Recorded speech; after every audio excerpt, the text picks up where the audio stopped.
Have you ever wondered where sushi really came from?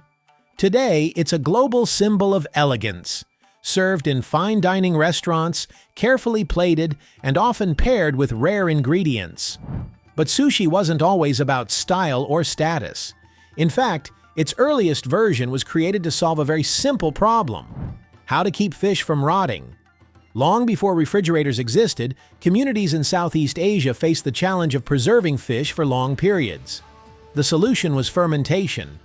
Cooked rice would be packed around the fish and left to sit for weeks, sometimes months. This allowed the fish to ferment slowly, staying edible far longer than it would on its own.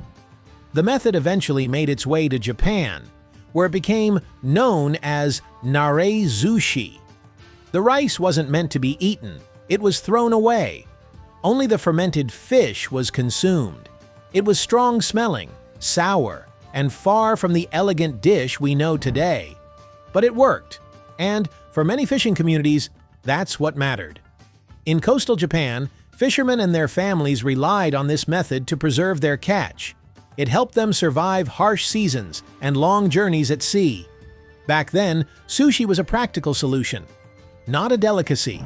Centuries later, in the bustling city of Edo, now Tokyo, sushi began to transform. In the early 1800s, a man named Hanaya Yohei introduced something new. Instead of fermenting the fish, he used it fresh. He added vinegar to the rice to give it a similar tangy flavor. This new version, called nigiri sushi, was served immediately. It was fast, affordable, and perfect for workers who wanted a quick meal on the go. Street vendors would prepare sushi by hand and sell it from carts near fish markets and busy roads. It was simple food for ordinary people, especially dock workers, merchants, and yes, fishermen. Sushi had gone from being a long-preserved product to one of Japan's first types of fast food. For many years, sushi remained a Japanese tradition. But after World War II, things began to change. Japanese immigrants brought their food with them to places like the United States. There, sushi slowly gained attention, especially when chefs adapted it to local tastes. The California roll, for example, used avocado and imitation crab instead of raw fish, making sushi more approachable for Western diners. From there, sushi spread quickly. In cities around the world, it evolved into something new, something elegant. Fine restaurants began serving sushi with rare fish like toro, garnishing it with caviar, truffles, and even gold leaf. Some chefs spent decades mastering the craft, turning sushi into an art form.